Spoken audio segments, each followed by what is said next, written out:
Welcome to the Center for Strategic and International Studies. My name is Seth Jones. I'm the Senior Vice President and Director of the International Security Program, and I'm thrilled to welcome the 27th Commandant of the U.S. Coast Guard, Admiral Linda Fagan. She assumed the duties on June 1st, 2022, so she oversees, as she'll talk to us about, all Coast Guard operations, 42,000 active duty, 7,000 reserve, 8,700 civilian personnel, as well as the support of 21,000 Coast Guard auxiliary volunteers.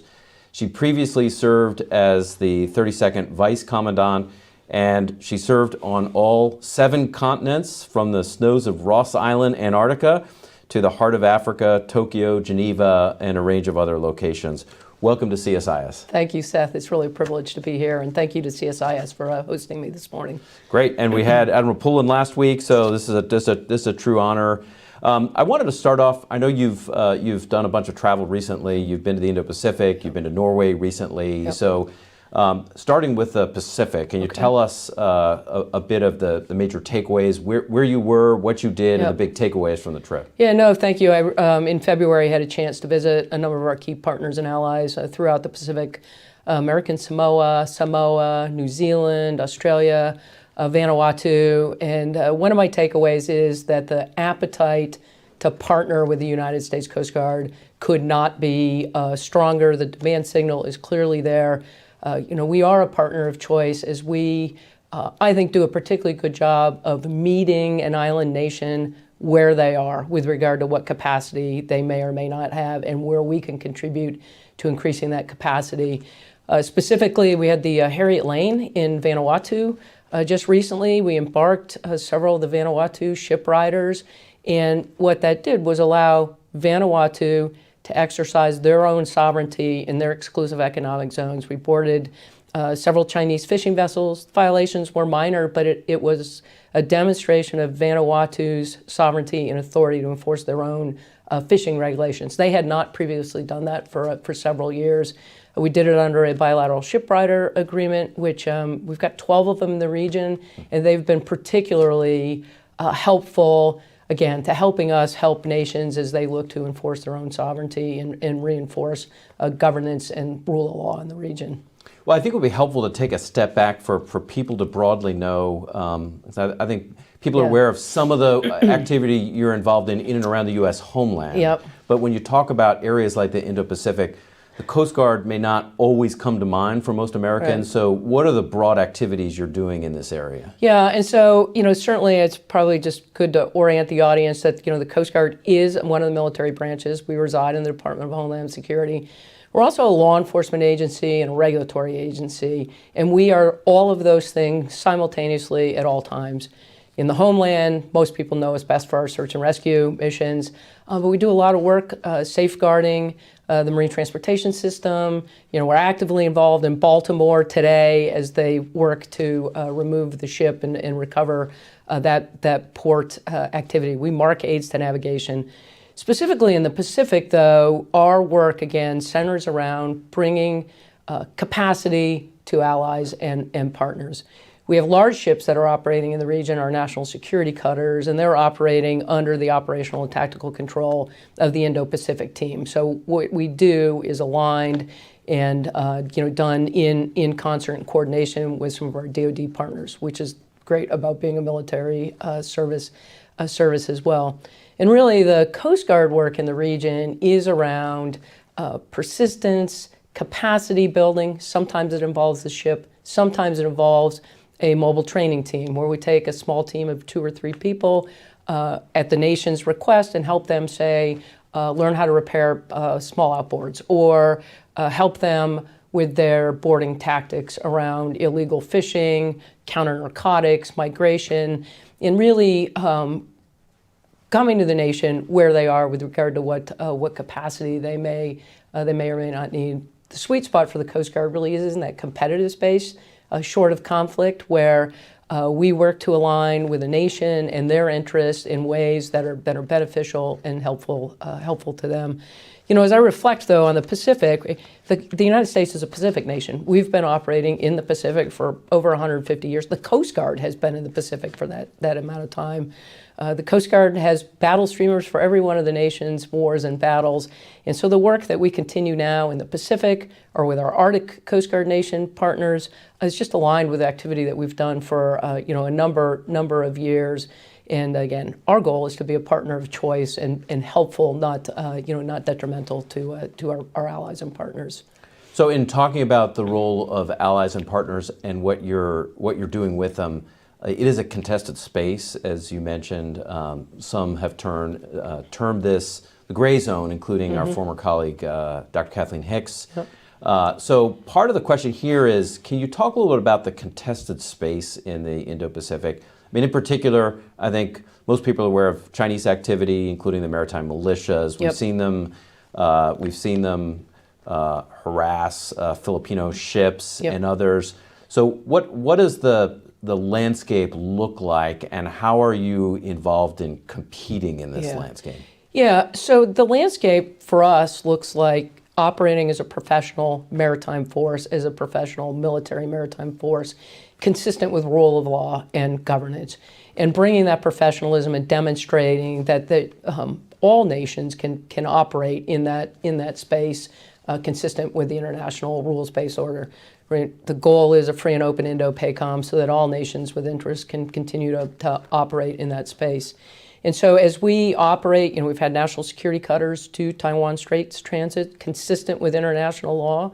Taiwan Straits are an agreed international strait, which gives nations the right to operate their ships there. And certainly, again, we do that in alignment with our Navy peers in the Indo-PACOM team.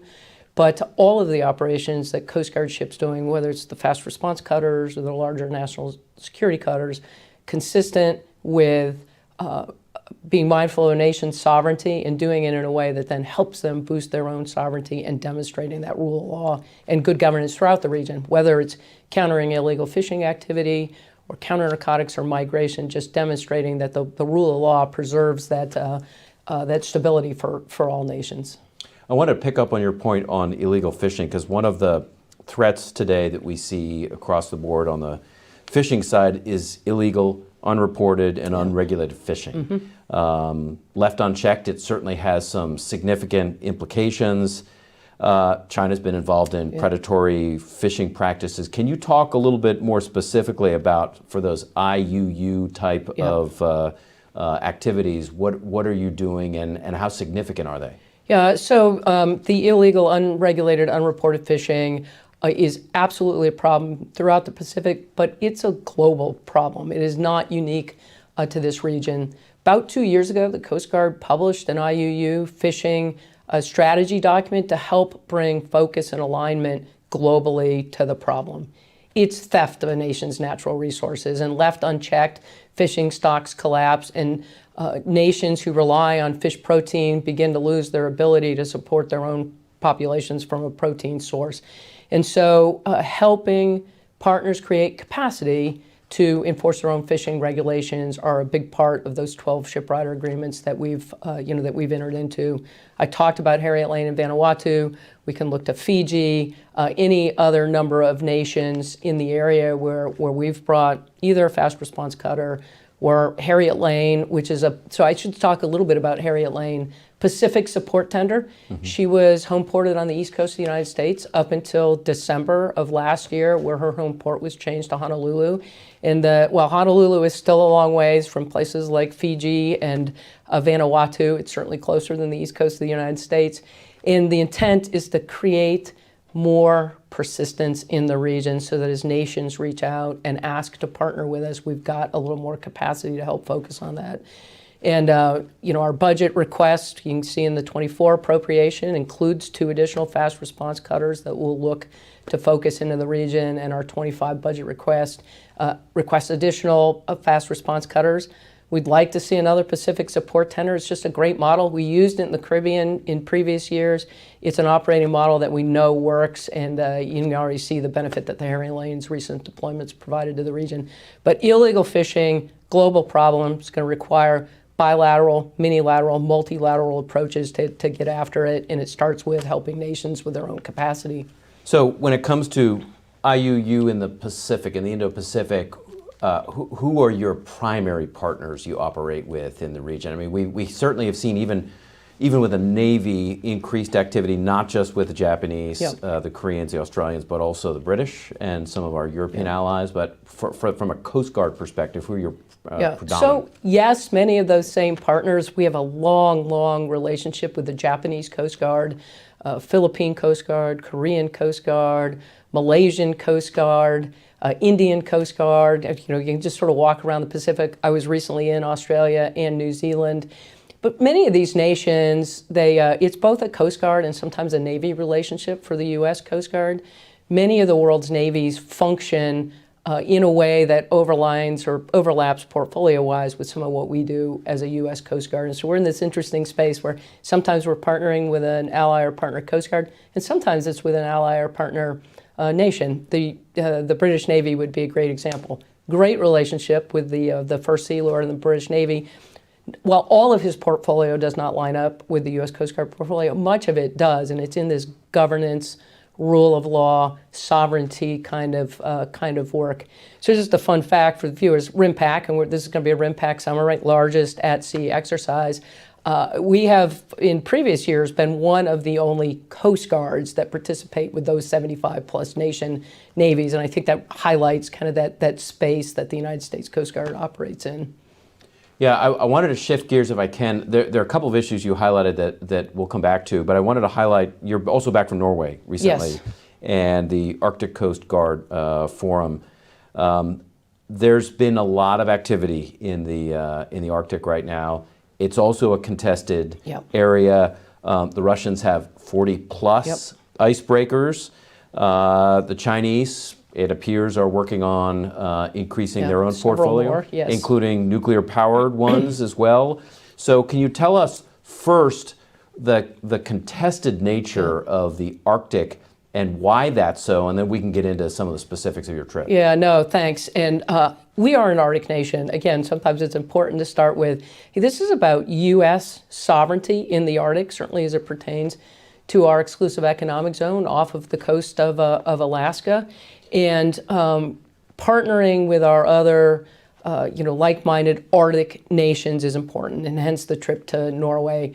Started with interactions with both the Norwegian Coast Guard and the Norwegian head of naval operations. They were in the process of announcing for the Navy some big new shipbuilding initiatives in Norway, focused on increasing capacity. They obviously live in an interesting part of the world, including the Arctic and Baltic and other areas. So it is important, though, for the United States, from a national security standpoint, to continue to invest and build Polar Security Cutter. We are on budget for Polar Security Cutter. We will begin cutting steel on that ship this year. It is a large ship, a complicated ship. The nation has not built an icebreaker since the mid-'70s. Polar Star, which was my first unit, which was not a new ship when I won't date myself by telling you when. And I won't ask you, don't worry. It's all in the bio. Was not a new ship when I was on it as an ensign, is still, she is in the yard at Mare Island in San Francisco. We bring her back, work on her each summer, and then she'll sail south again in the fall. And so where we're focused on increasing capacity, not just in the Arctic, Antarctica plays into this conversation as well. And so the Arctic Coast Guard Forum provides open dialogue and conversation around shared interest with Arctic partners, as we each are challenged with our own capacity in the Arctic, and it provides an avenue to create a way to synergize and create alignment so that ships can operate alongside each other. Healy, last summer, did a Northwest Passage transit. We had a Canadian on board.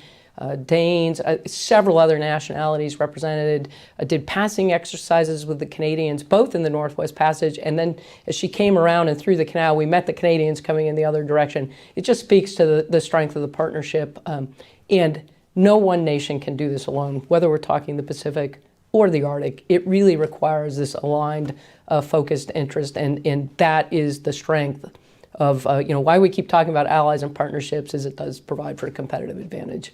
So if my math is right, you can correct me if I'm wrong, that the U.S. has one heavy icebreaker, one medium icebreaker. When we look, for example, at some of our competitors, they've got a pretty significant portfolio. Yeah. So can you talk a little bit about the challenge that poses, and you mentioned this earlier, how you're trying to narrow that gap? Yeah, so it is a challenge. You're right. So the heavy icebreakers, Polar Star, Polar Sea, which was a sister ships in caretaker status and unable to operate. Healy, the medium icebreaker, and like I said, we're getting some really great presence, science, and partnership activity out of the Healy. I have a sense of urgency around Polar Security Cutter. We have got to lean into that acquisition. I'm excited that we're on budget for it. Met with the CEO of that shipyard recently, and we're all aligned on how critical it is to begin cutting steel there. Then it is about just creating capacity as we look to counter activity. The Chinese declared themselves as a near Arctic nation several years ago. They've got several icebreakers in operation. It seems a bit of a stretch for me looking geographically, yep. but the two Zhui longships, we regularly see them during the summer months operating in the Arctic, and then they'll swing them south into Antarctica. Some of the activity around Antarctica is equally sort of as concerning or just worth paying attention to. For the U.S., it's our deep water port in McMurdo and ensuring that we're able to meet the resupply cargo and fuel, and that's Polar Star's primary mission. So the 24 appropriation includes $125 million for a commercially available icebreaker. That ship is in existence. We're excited about bringing that forward. It'd be a purchase, and then the Coast Guard will operate it on behalf of the nation, and that is a way to sort of speed up how quickly we're able to bring some additional icebreaking capacity into the portfolio. It'll still, nothing's quick when we're talking acquisitions though, but the ship exists, so we've wrung out all of that shipbuilding time frame, and we're looking forward to see that ship come from initial operating capacity to full operating capacity over the course of the next couple of years. So as you look both at the Arctic and also Antarctica, we are definitely seeing the melting of the Arctic. It is being used more significantly for trade, but it's also being used in a competitive landscape.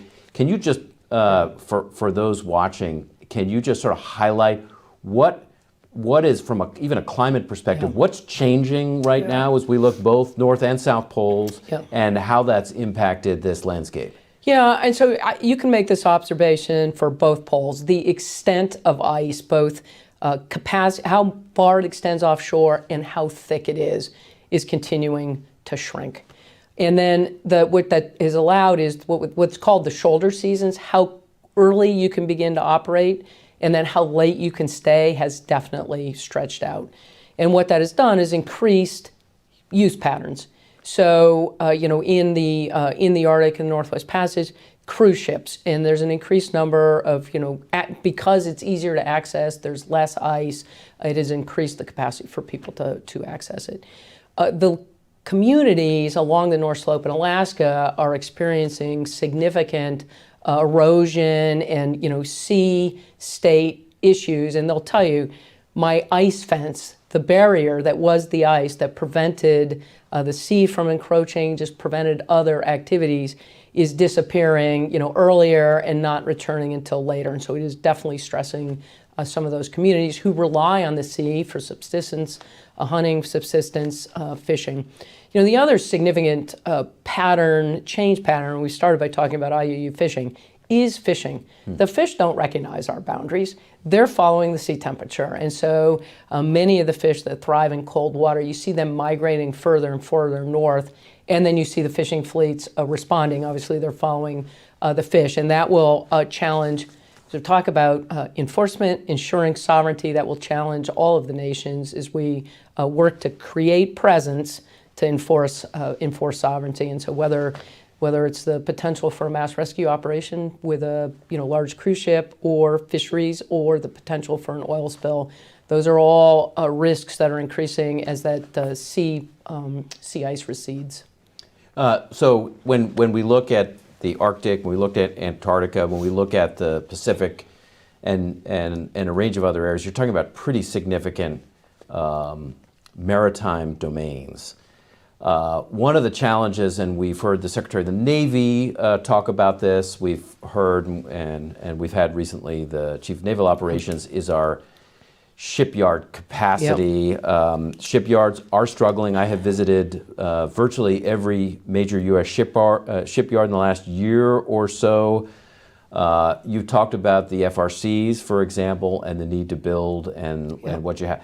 So can you talk a little bit about the shipbuilding, the state of shipbuilding in the United States, and how do we put ourselves in a position to build more capacity right now? Yeah, we obviously compete with the Navy for access to the defense industrial base, and our fast response cutters are being built by Bollinger and Lockport. The two that are in the FY24 budget are in addition to the original program of record, and so there's some sort of ramping back up to keep that production line going. Huntington Ingalls is building our national security cutters. They've got a number of key Navy contracts. Eastern Shipbuilding is building our offshore patrol cutter, again, with some Navy contracts. And so we're all competing for what is finite space. One of the significant issues that the defense industrial base faces right now is people, access to labor. And, it's well known we've had a recruiting challenge, as have the other services. We're starting to decrease. It peaked at 3,500 short. It's decreased to around 2,900. But the shipyards will tell you they're competing for labor as well. And really what the yards need is reliable, predictable funding and certainty that that contract's going to come online and it will continue so that they can ratchet up their own labor base. You need a lot of skilled labor to build a ship. Welders, pipe fitters, electricians. You don't grow that talent overnight. And once it's grown, you need to retain it and have reliable work. And that's there's a number of factors that go into creating uncertainty around that. But getting to a stable funding and predictability base across the shipbuilding capacity and shipyard repair capacity, both are critical to both maintaining the fleets that we in the Navy are operating and building the new fleet that we're each looking to bring online. Right, it's not just the building of ships, it's also the repair and logistics component that comes along with that. It is interesting. We've spent a lot of time working with various components of the Department of Defense that have put together the National Defense Industrial Base strategy. And part of the discussion there has been, when it comes to the workforce for shipyards, how do we also in those communities improve the vocational training for both high school and universities? Some of that the private sector has gotten involved in, but the broader government, I think, has a role because it is a competitive environment with Walmart and a range of other private sector companies that people are having to choose between working. So right, and I believe there's room for a national level conversation around this because at the end of the day, it's about not just national security but national sovereignty, and it's a system that operates and needs to it needs to have some resiliency and foundational capacity so that if we find ourselves needing to significantly increase that capacity going into the future, you've at least got a great foundation that you're starting from. And labor and supply are really the two things that challenge yards. I know there was about 2 years ago, we were still kind of in the height of COVID, but cabling for one of our ships became like the long pole. There was one supplier, they were overseas, they were struggling with labor, and we've worked through that now, but it just shows you how fragile elements of the system can be, and sometimes it only takes like one part, and you're struggling to meet timelines from a development and a delivery standpoint. So the Secretary of the Navy has pushed the Maritime Statecraft Initiative to try to jumpstart. How relevant is that to the Coast Guard? Yeah, obviously Secretary Del Toro and the CNO have spoken quite a bit into this space. Anything that increases capacity, creates resiliency, improves predictability for the Navy will also benefit the Coast Guard. And we're committed to the one fleet, the one Navy's one fleet concept, and so certainly national security cutters are frigate-like ships, a number of Navy-owned systems, and so anything that helps improve that access and reliability for the Navy will benefit the Coast Guard as well. One question that I wanted to touch on, and you mentioned a little bit at the beginning, but as you deploy overseas into areas like the Indo-Pacific, we've talked about Norway, we've talked about the Arctic and Antarctica. How do you think through fighting forward and the deployments overseas, but also ensuring resiliency domestically? What's the role of the Coast Guard at home too, as you're looking at all of the activities we've just talked about overseas? Yeah, so we obviously, as one of the operating components in Homeland Security, we have a number of critical homeland missions. I talked about search and rescue and some of the work we do in the marine transportation system, but we are heavily engaged operating, for example, in the counter-narcotics mission in the Eastern Pacific and the Caribbean. We're actively engaged in ensuring there's not a loss of life in irregular maritime migration. And so ships, Coast Guard ships deployed Eastern Pacific, Florida Straits, Caribbean, all 24/7, 365 operations. We partner with a number of nations, particularly in the counter-narcotics realm. It's a Joint Interagency Task Force South, and Key West does the targeting for us, and we're there, the Dutch, the Netherlands, and it's all done under the Southcom mission. The work in the maritime migration realm, right? This is really about preventing loss of life. In those flows, definitely ebb and flow, primarily departures from Haiti or Cuba, and then working, like I say, I'm sure people don't lose their lives. They tend to have very rickety, sort of unseaworthy conveyances that people put to sea in. And that is, again, that's work we've been doing for many, many years, continue to do for many, many years. And whether it's migration or the counter-narcotics and the interdiction, this too is life-saving work. Right? The drugs that we interdict at sea are drugs that don't reach the shore of the U.S., and overdoses that don't happen in our cities around the country, and those are deeply critical. Interconnected. Then it's all interconnected, and it's a ship capacity becomes the long pole, and the tent is it's a finite amount of capacity, in ensuring that we've got it arrayed to best mitigate risk. And then when the ship capacity is fully engaged, then we transit mobile training teams. We've got a number of international courses we host. We're deploying liaison officers and attachés around to help, again, just strengthen the partner conversation and find those opportunities that create capacity, and again, help a nation enforce their own sovereignty. And that includes off the coast of Africa. IUU fishing, huge problem in Africa. We partner with our South and Central American nations, just like we started with the Arctic Coast Guard. We've talked about the Pacific. Literally around the world, the Coast Guard partners with nations who are looking to bolster their own sovereignty and economy. Somebody recently reflected to me, the Coast Guard deployed for World War II, and in many regards, we've never fully come home. And it's exactly where we need to be. Home game matters, but that away game with partners and allies is really critical to continue to ensure our own economic prosperity and national security as the United States, as an Atlantic nation, a Pacific nation, and an Arctic nation.